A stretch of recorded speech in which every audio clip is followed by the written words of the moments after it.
What if the solution to feeling deeply low wasn't just one thing, but a series of small, powerful shifts that most people overlook? Today, I'm diving into the world of depression solutions, but not in the way you're used to hearing. Not just lists, not just tips. We're talking about what actually works for real people in real life. But here's the catch. There's no one-size-fits-all approach. And that is exactly where most advice goes wrong. Stick with me, because this might change how you see your entire healing journey. Understanding depression beyond labels. Depression isn't just feeling sad. It's more like walking through a fog that no one else can see. And too often, we suffer silently, wondering if we're broken or weak. Have you ever felt like everyone else has life figured out, while you're just trying to survive each day? That feeling is common. And ironically, the people who seem the most put together may be struggling the most inside. Depression doesn't discriminate, it hides in plain sight. And here's something most people won't tell you. Even talking about it can feel exhausting. But acknowledging it? That's the first shift toward healing. Oh, why standard advice doesn't always work. Therapy, medication, exercise, nutrition. We hear these suggestions all the time. But here's a secret no one talks about. They don't work if you're not ready or if they're not tailored to you. Have you ever tried to do the right thing for your mental health, only to feel worse? That's not failure, it's feedback.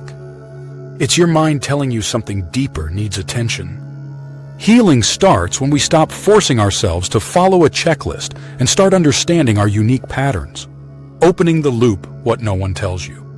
Here's the part that surprises most people. Many approaches to healing depression completely ignore the most important factor, your nervous system. We'll come back to that in a minute, but first, let's unravel why so many people stay stuck even while trying their best. The hidden roadblocks to healing. Depression thrives in isolation, but ironically, it convinces you to isolate. It tells you, you're a burden, no one cares. Why do our minds lie to us when we need support the most? Because the brain is wired for survival, not happiness. When overwhelmed, it triggers fear-based stories that feel real, even if they're not. This is where support groups can help, not just for advice, but for shared understanding. Sometimes, simply being seen and heard is more healing than any solution. Let's revisit that nervous system clue. Remember earlier when I said something most approaches ignore is your nervous system? When your body is in a constant state of tension or fatigue, it's hard to feel hopeful. Small shifts like deep breathing, cold showers, or gentle movement help recalibrate the system that regulates your mood, focus, and emotions. You don't have to do everything. Just one small shift consistently. That's where momentum begins. Rethinking medication and therapy responsibly. Some people benefit from therapy or medication. Others don't. And that's okay. The key? Working with a trusted professional who listens to your story, not just your symptoms. Why do we feel guilty if therapy or medication doesn't help us? Because society trains us to blame ourselves when something doesn't work. But healing isn't linear. It's a process of trying, adjusting, and trying again. And you deserve patience in that process. Lifestyle shifts that aren't just buzzwords.